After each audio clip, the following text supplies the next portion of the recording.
আমরা সেই ধর্মের অনুসারী যে ধর্ম মানুষের উপকার করবার জন্য আমাদেরকে নানাভাবে নির্দেশ করেছে।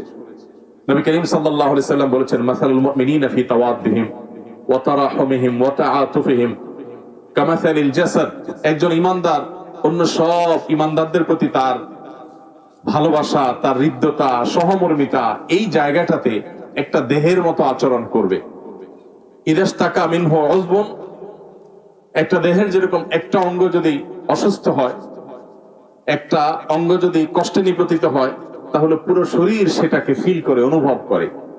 যদি পা ভেঙে যায়, পায়ে ব্যথা পায়, পুরো শরীরে জ্বরে আক্রান্ত হয়ে যায়। ঠিক একইভাবে গোটা পৃথিবীর সমস্ত মুসলমান, শুধু আমাদের দেশের নয়, আফ্রিকার জঙ্গলেও যদি কোনো মুসলমান কোনো কষ্টে নিপতিত হয়, আমরা সেটাকে ফিল করব, কষ্ট অনুভব হবে। গোটা পৃথিবীর মুসলমানরা একটা দেহের মতো, কোনো এক জায়গায় কষ্ট হবে, পুরো দেহ সেটাকে অনুভব করবে। তবেই আমরা প্রকৃত মুসলমান হতে পারবো। শুধু মুসলমান নয়, এমনকি অন্য ধর্মাবলম্বী যারা আছে তাদের প্রতি ইসলাম আমাদেরকে সহমর্মী হতে বলে, সমবেথী হতে বলে, তাদের পাশে দাঁড়াতে আমাদের বলে। প্রিয় নবী সাল্লাল্লাহু আলাইহি সাল্লামের সামনে দিয়ে একজন ইহুদির লাশ নিয়ে যাওয়া হচ্ছিল, তিনি সম্মান প্রদর্শন করেছেন। বলা হলো, হে আল্লাহর রাসূল, এটা তো একজন ইহুদির লাশ।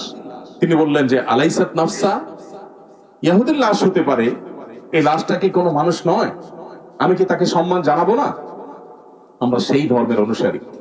আমাদের ধর্মে কোনো কিছুর কোনো অভাব নেই। আমাদের কোনো নীতিবাক্য পৃথিবীর কোনো সভ্যতার মানুষের কাছ থেকে ধার নেওয়ার প্রয়োজন নেই। আমাদের কোরআন হাদিস আমাদেরকে যা গাইড করেছে, কিয়ামত পর্যন্ত মানুষ যত সভ্য হওয়ার চেষ্টা করুক এবং যত সভ্যতা আবিষ্কার করুক না কেন, তার সব ভালোগুলোর মূল সূত্র কোরআন এবং সুন্নাহয় রয়েছে। সো আমরা কোরআন সুন্নাহকে অনুসরণ করলেই সকল সমস্যার সমাধান আমরা পেয়ে যাব। আল্লাহ তাআলা আমাদের সবাইকে সে তৌফিক দান করুন। ভাইরা আমার, শুধুমাত্র আজকের এই পরিস্থিতিই নয়, আসুন আমরা শপথ করি, সংকল্প করি, আল্লাহ আমাকে যতদিন বাঁচিয়ে রেখেছেন, আমি যেখানেই থাকবো আমি মানুষের উপকার করব। আমার দ্বারা কোনো মানুষের ক্ষতি যেন না হয়। ডক্টর খন্দকার আব্দুল্লাহ জাহাঙ্গীর রহমতুল্লাহ আলাইহির নাম আপনারা শুনেছেন। ইসলামী বিশ্ববিদ্যালয়ের কুষ্টিয়ার প্রফেসর ছিলেন।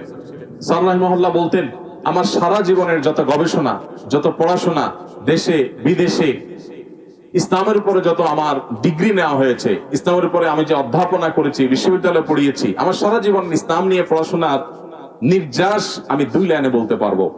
তার প্রথম লাইন হলো, ঈমানের পর, 5 ওয়াক্ত নামাজ সহ ইসলামের মেইন ফরজ কাজগুলোর পর আল্লাহ তাআলা সবচেয়ে বেশি সন্তুষ্ট হন যখন মানুষ মানুষের উপকার করে।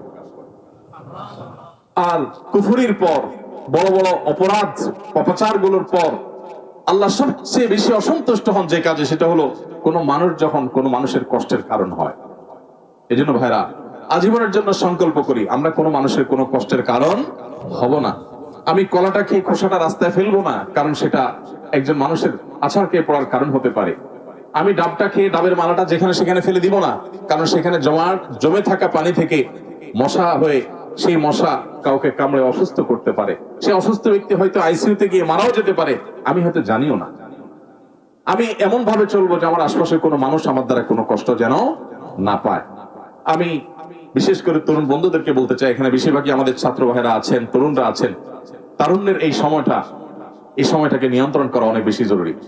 আমরা গায়ের জোরে কারোর প্রতি কোনো অবিচার করব না। আমরা হয়তো কয়েকজন মিলে একটা শক্তি অনুভব করি, এই শক্তিটা আমরা ভালো কাজে ব্যয় করব, আমরা কোনো মন্দ কাজে ব্যয় করব না ইনশাআল্লাহ। আমরা ইনশাআল্লাহ আমাদের চেষ্টায় কোনো ত্রুটি করব না। আপনাদের প্রতি আমি কৃতজ্ঞতা জ্ঞাপন করছি। আপনারা যে কষ্ট করেছেন, এই জন্য আল্লাহ আপনাদেরকে বিনিময় দান করবেন। আপনাদেরকে এখানে উপযুক্ত খাবার, পানীয় সবকিছু আমরা সরবরাহ করতে পারছি না, তারপরও আমরা যেটুকু চেষ্টা করছি সেটুকুর জন্য আল্লাহ তাআলা আমাদেরকে যেমন উত্তম বদলা দান করবেন, আমরা আশা করছি যে আপনারা যে সবর করছেন, আল্লাহ তাআলা আপনাদেরকে উত্তম বদলা দান করবেন।